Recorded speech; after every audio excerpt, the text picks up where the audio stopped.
Salutations, respected viewers. This is George from Ireland. Here I am in London. Behind me is number 37 Albermarle Street. This was the Albermarle Club in the 19th century and into the 20th century. So it's a private members club where gentlemen of means would come to dine, socialise, relax and so on. Strictly an all-male company. Indeed, all the staff were male. So unfortunately the club's no longer there. It's a boutique on the site, as you can see. If you are fascinated by English literature, you will no doubt be familiar with the name Oscar Wills O'Flaherty Wilde. And Oscar Wilde's fall from grace commenced here because he was perhaps the most celebrated playwright in London at that time and amongst the most popular in the English-speaking world. But he started having a homosexual liaison with Lord Alfred Douglas, who was known by the sobriquet Bosie.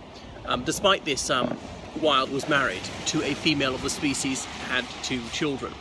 But his predilection was for same-sex relations.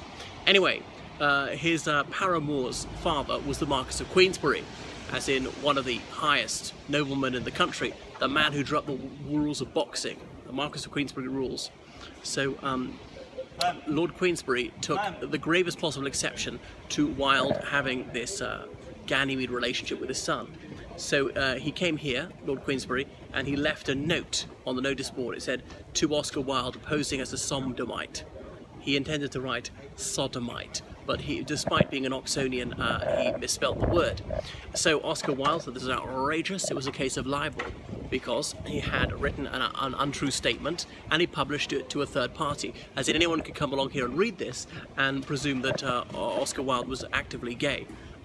So he took Lord Queensberry to the court, hoping he could take it to the cleaners and get punitive damages, be paid a very handsome sum for having besmirched the name of Wilde.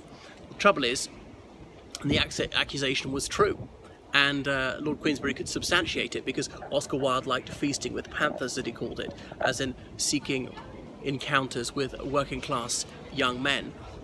Rough trade, and there were plenty of witnesses who were going to attest to this. So his libel action failed, and then he was prosecuted for gross indecency. Any homosexual act was gross indecency. Buggery was different. Buggery is quite difficult to prove that actually took place. Any other sexual act was covered by gross indecency, and Oscar Wilde was sent down and spent 3 years in prison, and that's where he penned The Ballad of Reading Gaol. He had been in another prison elsewhere, transferred by train, and there he was in his prison uniform with all those arrows on it, ball and chain, accompanied by a couple of warders, and had to go via Clapham Junction Station. And he was seen by many passengers, booed and jeered on the station, and every day he cried in remembrance of this terrible humiliation he suffered in public.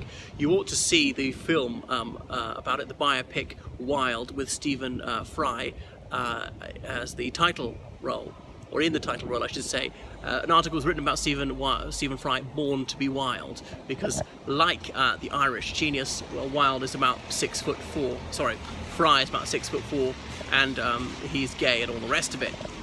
A writer, although Wilde wasn't actually an actor, whereas Stephen Fry is. So that's it, the former Albermarle Club. How did this street come to have this unusual name? Well, it's named in honour of the Duke of Albermarle, George Monk, a royalist general of the English Civil War, who was defeated, captured, and then Cromwell paroled him in order to take command of forces fighting in Ireland. He changed sides, really, because most of us in Ireland were royalists, fighting from 1649 onwards. And when Cromwell died and his son Richard Cromwell was pushed out of power, the Duke of Albermarle took over, and he ruled as Lord Protector for 1 year before inviting back Charles II. But that's by the by.